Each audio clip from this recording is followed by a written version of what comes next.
आज छुट्टियों के बाद बच्चों के स्कूल का पहला दिन था। साथ-साथ सारे घर के काम भी मैनेज किए। आइए देखते हैं मेरा पूरा दिन कैसे गुज़रा। बिस्मिल्लाहिर्रहमानिर्रहीम, अस्सलामु अलैकुम viewers, welcome back to another vlog. कैसे हैं आप सब? उम्मीद करती हूँ आप सब ठीक होंगे, अपने घरों में शाद-आबाद होंगे, अपनी ज़िंदगी अच्छे तरीके से एन्जॉय कर रहे होंगे।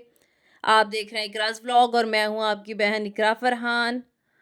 व्लॉग को स्टार्ट करने से पहले हमेशा की तरह आप सबसे गुज़ारिश है कि मेरे व्लॉग को पूरा देखिएगा और लाइक कीजिएगा, कमेंट कीजिएगा, शेयर कीजिएगा और सब्सक्राइब जिन्होंने नहीं किया हुआ वो लाज़मी सब्सक्राइब कर दें और जिन्होंने सब्सक्राइब कर दिया है उनका बहुत-बहुत शुक्रिया। चलें जी, अब बाकायदा हम अपने व्लॉग का आगाज़ करते हैं।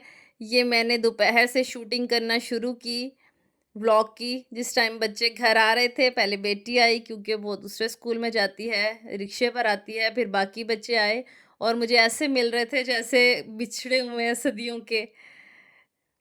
माशाल्लाह से आज मैं बना रही थी प्याज़ अंडे, तो उसके लिए मैंने लिए प्याज़।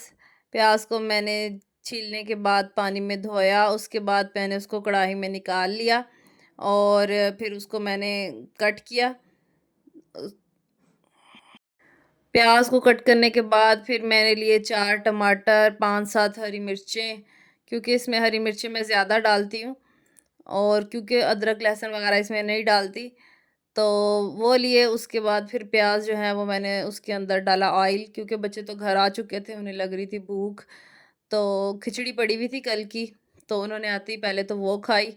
उसके बाद फिर रोटी उन्होंने बस कम ही खानी थी। मैंने प्याज के अंदर ऑयल डालकर प्याज को रख दिया ताकि वो अच्छी तरह से फ्राई हो जाए। मैंने कहा चलो साथ-साथ रोटी बना लेती हूँ।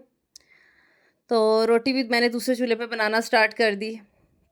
जब मैं रोटी बना रही थी तो मेरी बेटी मेरे पास आई, उसने कहा कि मम्मा इसके अंदर अंडे ना डालिएगा, मैंने ऐसे ही मसाला खाना है। तो मैंने कहा चलो ठीक है, और मसाला वो फिर खड़ा-खड़ा इसके अंदर मसाला होता है, प्याज़ भी, टमाटर और हरी मिर्चें वग़ैरह, ये खड़ा-खड़ा इसके अंदर मसाला होता है। तो वो उसको बहुत पसंद है। तो मैंने कहा चलो ठीक है, अभी तो फिर इसी तरह बना देती हूँ आप लोगों को। अच्छा जी, आज बच्चे स्कूल गए तो ऐसे लग रहा था कि टाइम जो है बिल्कुल ही नहीं है। बहुत सारे काम करने के थे और टाइम बहुत ही कम था। घर के सारे काम भी साथ-साथ चल रहे हैं, जैसे बर्तन, सफाई, खाना बनाना। यही असल में एक हाउसवाइफ़ की ज़िंदगी होती है, जो हर वक़्त बैलेंस करती है, बच्चों, घर और अपने लिए वक़्त निकालती है। दीन भी हमारा हमें यही सिखाता है कि वक़्त की कदर करो। अल्लाह ताला कुरान मजीद में फ़रमाते हैं, वक़्त की कसम इंसान घाटे में है सिवाय उन लोगों के जो ईमान लाए, नेक अमल किए और सब्र और हक़ की नसीहत की। सूरह असर का तर्जुमा है ये। अच्छा जी, साथ में ये देखें मैंने टमाटर और मिर्चें जो कट की थी उसके अंदर ही मैंने नमक, लाल मिर्च और जो है वो हल्दी डालकर प्याज़ों के अंदर डाल दी, और लाल मिर्च जो है वो मैंने थोड़ी डाली थी बिल्कुल, क्योंकि हरी मिर्च ज़्यादा थी। अब मैंने इसको ढक कर रख दिया ताकि ये थोड़ा नरम हो जाए। अच्छा जी, मेरी बहनों, बात हो रही थी टाइम मैनेजमेंट की। टाइम मैनेजमेंट बहुत ही ज़्यादा ज़रूरी है, चाहे स्कूल गोइंग बच्चे हों या घर की ज़िम्मेदारी हो। जो अपने वक़्त ठीक से इस्तेमाल करते हैं ना, उनकी जो है वो ज़िंदगी आसान हो जाती है। और बच्चों की तालीम हमारी ज़िम्मेदारी है। तालीम सिर्फ़ किताब तक महदूद नहीं होती, बल्कि हमने उनकी घर में परवरिश करनी होती है, उनको अच्छे तरीके से इख़्लाक़ और इंसानियत बतानी होती है। ये सब हमारे फ़राइज़ में शामिल है। बच्चों ने खाना-शाना खाया, थोड़ी देर आराम किया, उसके बाद बच्चे चले गए अकेडमी। अकेडमी भेजने के बाद फिर मैंने लिया यूनिफ़ॉर्म, उनका यूनिफ़ॉर्म मैंने धोने के लिए रख दिया, और यूनिफ़ॉर्म के साथ में जो थोड़े से कपड़े होते हैं ना, साथ में वो भी धो लेती हूँ। रोज़ की रोज़ कपड़े भी रोज़ के धुल जाते हैं और यूनिफ़ॉर्म भी धुल जाते हैं और ज़्यादा कपड़े जमा नहीं होते। आप भी ऐसा करके देखिएगा, इंशाल्लाह आप लोग भी कहेंगे बहुत अच्छा फ़ैसला है ये, क्योंकि धोने तो मशीन में ही होते हैं, हाथ से नहीं धोती मैं।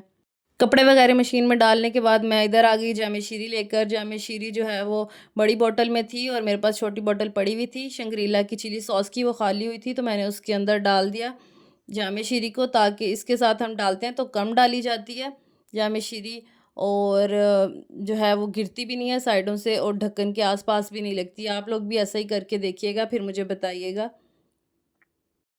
कपड़े वगैरह धोए, उनको सूखने के लिए डाला, और बहुत ज़्यादा जो है वो मैं शूटिंग नहीं कर पाई वीडियो, क्योंकि काम ज़्यादा था। तो अब रात के खाने की बारी थी। रात के खाने में वही जो प्याज का मसाला था, तो वही लिया और मेरे हस्बैंड जो हैं वो प्याज़ इस तरह खड़े-खड़े नहीं खाते, वो कहते हैं रात को मुझे हज़म नहीं होते। तो उसके लिए फिर मैंने ये किया कि मैंने प्याज़ जो हैं वो उनको थोड़ा-सा पानी डालकर दोबारा पकने के लिए रख रख दिया ताकि ये नरम हो जाएँ अच्छे तरीके से। और उसके बाद फिर मैंने लिए 4 अंडे, उनको फेंटा, फेंटने के बाद जो है वो मैंने अंडे जो हैं इस मसाले के ऊपर ऐसे ही डाल दिए। ये देखें जैसा कि आप देख रहे हैं। ऐसे मैंने डालकर इसके ऊपर और ढक्कन दे दिया, आँच तकरीबन मीडियम ही थी।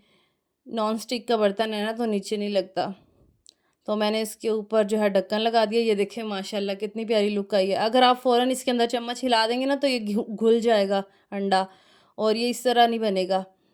तो वो अच्छा नहीं लगता। ये माशाल्लाह खाने में भी अच्छा लगता है। आप इस तरह बना के देखिएगा। अच्छा ये मैंने सालन रेडी करते-करते मैंने फिर साथ में ही रोटी बना ली थी, क्योंकि अगर एक दफ़ा इंसान बैठ जाए ना चूल्हे के पास, तो फिर जो है वो काम करके ही उठे अपना, काम ख़त्म करके फिर उठे। अभी मेरा दूध बॉयल करने वाला रहता था, क्योंकि दूध जो है वो सुबह आता है, सुबह जिस टाइम दूध वाला दूध दे के जाता है उस टाइम गैस नहीं होती, तो वो फ्रिज के ऊपर वाले खाने में रख देते हैं, ताकि ख़राब ना हो।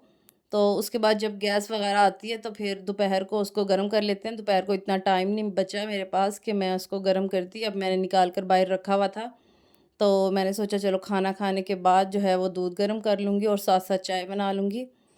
तो मैंने फिर दूध को गर्म करना रखा और एक चूल्हे के ऊपर अपने लिए चाय रखी।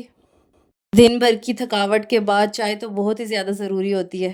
सबका बहुत-बहुत शुक्रिया जिन्होंने मेरा व्लॉग देखा। अल्लाह हाफ़िज़।